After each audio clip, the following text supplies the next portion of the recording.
All your favorite wrestling shows rolled into one.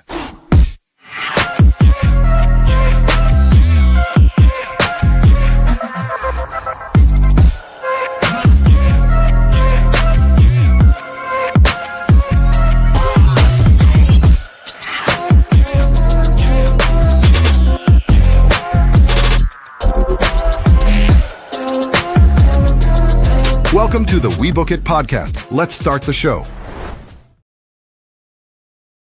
Yes, indeed. Yes, indeed. Yes, indeed. It is your host, your Friday night SmackDown Lowdown, Hoedown, Modown, Toedown, Wodown, No Down, Throwdown, No Down, Whoa Now, Mr. Spring It Around, Break It Up and Down, Smack It Down, Bring It Around Town. That's right, guys. I am your host, Virgil, here for tonight, sitting in for the man, the myth, the legend, the homie Fritos. Who is entertaining guests at his home. However, this is your Friday night SmackDown recap episode. Appreciate you guys for tuning in. Make sure that you like, share, and subscribe. Now, listen, on tonight's SmackDown, guys, we got a lot of stuff going on. Remember, SmackDown is back to 3 hours. You got a lot going on.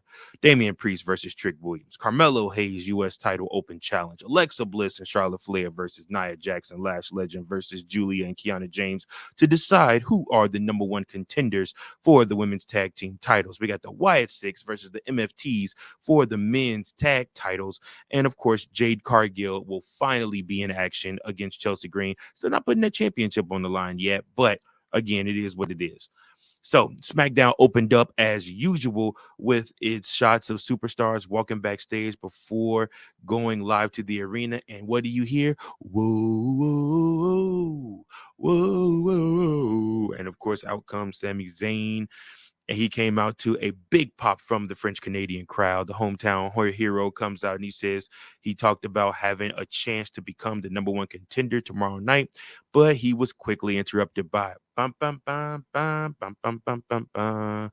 That's right. Trick Williams came out and whipped that trick. He said Zayn isn't on his level and won't leave Saturday night's main event with the win. Zayn agreed that they are not on the same level, but it's because Zayn is the best of the best while Williams is still trying to reach his potential.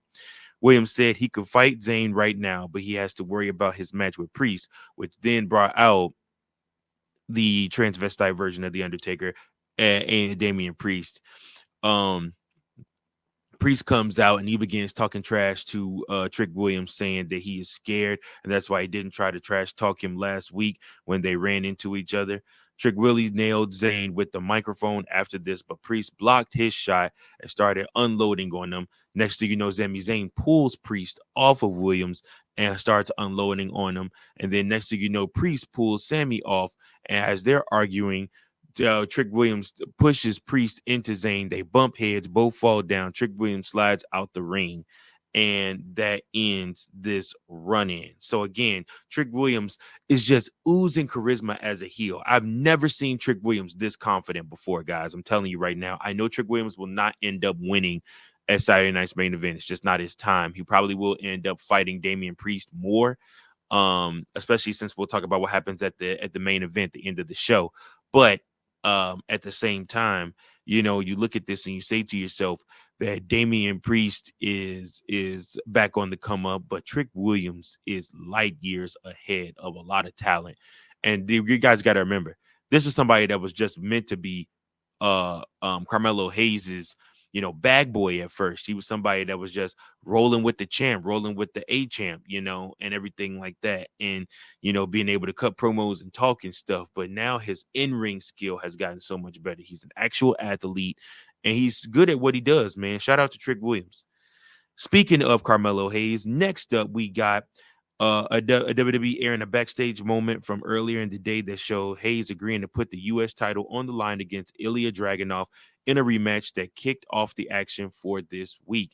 So this was their third encounter on the main roster and sixth overall with their NXT matches, including so they know each other well and wasted no time getting right to the drama. Neither man had a clear advantage, and they took each other out with simultaneous clotheslines as the show cut to break. Dragunov also had a cut near his eye from his match against Zayn that opened up again during this bout, but it never seemed to slow him down. Just like every previous time these two have crossed paths, they put on a fun and fast-paced match that had the crowd on the edge of their seat. Sometimes you find a pair that is incapable of putting on a bad performance, and this seems to actually be the case between these two. They fought through 2 breaks and had plenty of time to work, so they were able to make this just as fun as their previous matches. Unfortunately, the match came to an end with some controversy when The Miz interfered and cost Dragunov the match. Once Melo spotted The Miz at ringside, he was upset. It looks like this was done so The Miz can get a match in the future instead of helping his former partner. So Carmelo Hayes does end up retaining his United States Championship due to disqualification. Um, Again, just these two just working each other. It just worked. It just worked really well. It was a good match. Next up, we have Cody Rhodes was doing a backstage interview with Michael Cole about facing Jacob Fatu tomorrow night. Fatu interrupted the interview. Well, before we get to Fatu interrupting the interview, Michael Cole tried to ask some very pointed questions to Cody Rhodes. Cody Rhodes tried to remain positive throughout the whole interview portion.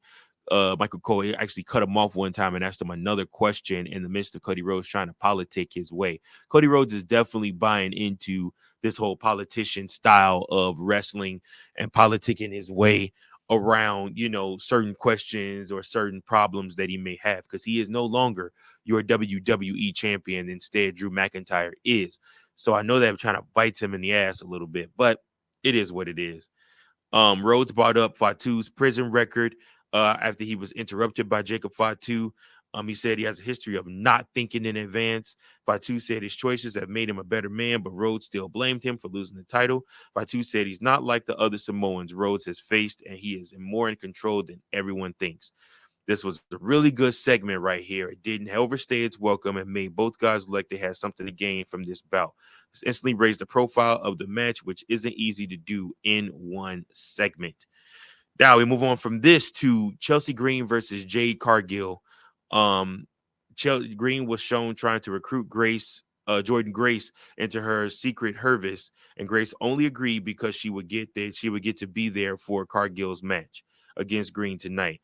Jade and Jordan had a brief encounter at ringside that allowed Green to hit a suicide dive and surprise the champion.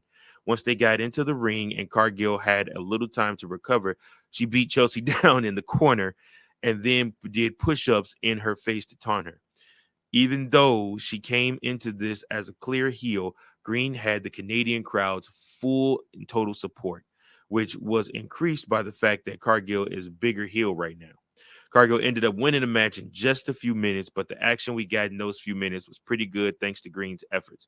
Jordan Grace grabbed the mic and promised to challenge Cargill after she wins the Royal Rumble, unless she was up to put her title on the line right there.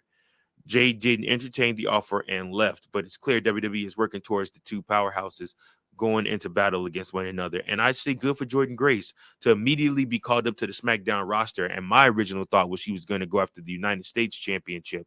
However, no, she is going after the Women's WWE Championship from the jump. And kudos to her for that. That's not easy to do. Next up, we got the Wyatt Sicks versus the MFTs for the WWE Tag Team Championships. So the tag titles were on the line when Joe Gacy and Dexter Lumis defended against Solo Sikoa and Tama Tonga. Now, remember, it's very interesting. You got to watch the MFTs and who's fighting and why they're fighting. So Solo usually fights on the singles title, and his partner is Tama Tonga, who has been having these run-ins with none other than Shinsuke Nakamura, who we have something exciting news to talk about him as well. So Tama and Gacy started trading shots as soon as the bell rang. Gacy was cornered and Solo tagged in to dish out some punishment before bringing Tama back in. Lumis came in and took control with a flurry of offense, but the MFTs took control again during the break. When we returned, Gacy got the hot tag and started going on a rampage. Eric Rowan ended up taking out JC Mateo and Tonga Loa at ringside, but he saw Tala come back with the lantern and got distracted. Uncle Howdy almost got the lantern back, but Solo Sikoa stopped him with a Samoan spike. He used the lantern to hit Lumis behind the ref's back, paving the way for Tama to hit his finisher for the pin and the win. all in all, this was a decent match, y'all. Nothing to write home about. It fell a little bit apart at the end. It felt like Vince Russo was booking the end of this match. It just got convoluted. But all in all, the MFTs defeated the Wyatt Sicks, and they are your new WWE Tag Team Champions. So MFTs did not paint their face since they were not in action. Just like I said, it was just a good match altogether. Next up, we get Nathan Frazier versus Johnny Gargano, the newly single Johnny Gargano as his partner. Tommaso Ciampa is now a free agent and is no longer in WWE anymore. The word is that he is headed trying to get work in New Japan right now. So, unfortunately, Tommaso Ciampa is leaving WWE, so that left Johnny Gargano alone in this feud against Axiom and Nathan Frazier. So, it was just a one-on-one match with Gargano and Frazier this week. The match started with a few standard moves, but before the picked up pace with Frazier running the ropes as fast as possible before taking Johnny wrestling off his feet. These two guys have a lot of similarities in their wrestling style, so it took them no time to find a way to groove. Unfortunately for Gargano, Candice LeRae accidentally cost him the match when she hit him instead of Frazier, which allowed Frazier to get the pin. Axiom tried to reclaim his mask, but LeRae ran off with it. Good match, good moves, but like I said, I feel for Johnny Gargano. I don't know what WWE is going to end up doing with him. We'll have to see. But next up, AJ Styles is showing up on SmackDown at the behest of none other than the general manager Nick Aldis. Well, we were wondering what the reason was for this, and it is because AJ Styles was challenged by Shinsuke Nakamura for a match tomorrow night or Saturday night's main event to see if AJ Styles is still phenomenal. Now you got to remember these two had wars in Japan, so we're looking for a great match between these two. I think they're going to put on one hell of a show for us tomorrow night. Kind of starting to make me wonder though, is AJ Styles going to lose to Gunther next week because apparently his contract is up here very shortly. And we don't know what's going to happen with that. I know AJ Styles doesn't plan on signing another contract. So we'll just have to see what happens, man. Is he going to finish out the year or is he done in February right before the Royal Rumble? Very interested to see what happens with that. Next up, Drew McIntyre, the WWE champion, comes out to address the crowd. McIntyre came out looking incredibly pleased with himself as he carried the WWE championship over his shoulder. He mocked Rhodes and Fatu's segment from earlier in the show and said he can't wait to watch them tear each other apart. He then spoke about the four men who are competing tomorrow for a title shot against him. He wished Williams luck, but talked some trash about Orton and Priest. This was a pretty short promo, but it accomplished what it needed to accomplish. There is not much more to say about it.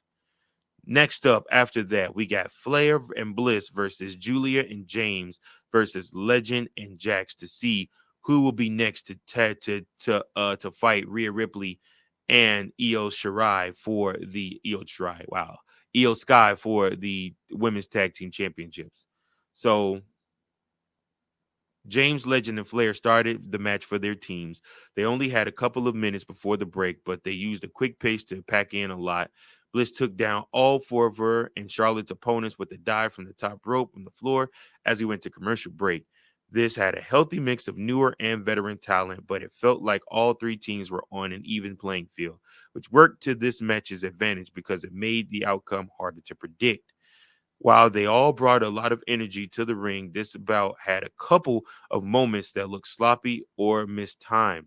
James ended up stealing the win for her team by pinning Bliss after Legend had already hit her finisher on her. So we'll see what happens about this. But James and Julia are next in line to get a WWE Women's Tag Team title shot. Kit Wilson and Matt Cardona also had a backstage segment that implied they will have a match next week. Excited for that, especially for Kit Wilson because he's getting so much publicity right now. Last but not least, Damien Priest takes on Trick Williams. I promise you, Damien Priest dresses more like the Undertaker every single day, y'all. And I don't get it. But Priest was shown telling Zayn to stay out of this match tonight during a tense backstage segment. Zayn said if Williams does something he doesn't like, he will do something about it. As Zayn was walking away, he saw Drew McIntyre and slapped the piss out of him. It was a slap for real. Drew McIntyre held his face and then did the dramatic afterwards, but didn't do anything about it as Sami Zayn walked away. Priest stepped into the ring with Williams for the main event a few minutes later, while the former world champion took control in the first lockup. It didn't take Williams long to fire back with some shots of his own. Zayn came out to watch the action up close before the show cut to break, but he didn't get involved in the action. We returned to see Trick Willie controlling the pace until both men knocked each other down with kicks at the same time. Zayn ended up going after Williams after an encounter at ringside, which caused the ref to call for the bell. All three men fought until Orton showed up and took out Williams with the RKO out of nowhere. Solid match between Williams and Priest, ending that left a lot to be desired, but we'll see what happens tomorrow night. All in all, y'all, I'm going to go ahead and rate this show a good solid B+. A good show all in all. The go-home show before Saturday night's main event. We'll see what happens then. Also, Big Daddy C's title will be on the line. So hopefully we will have crowned a new WWE, a new We Book It champion after Saturday night's main event. But we will see what happens with that. But all right, guys, I appreciate each and every last one of you so much for tuning in. Until next time, make sure you keep those booking pistols sharp and keep on booking.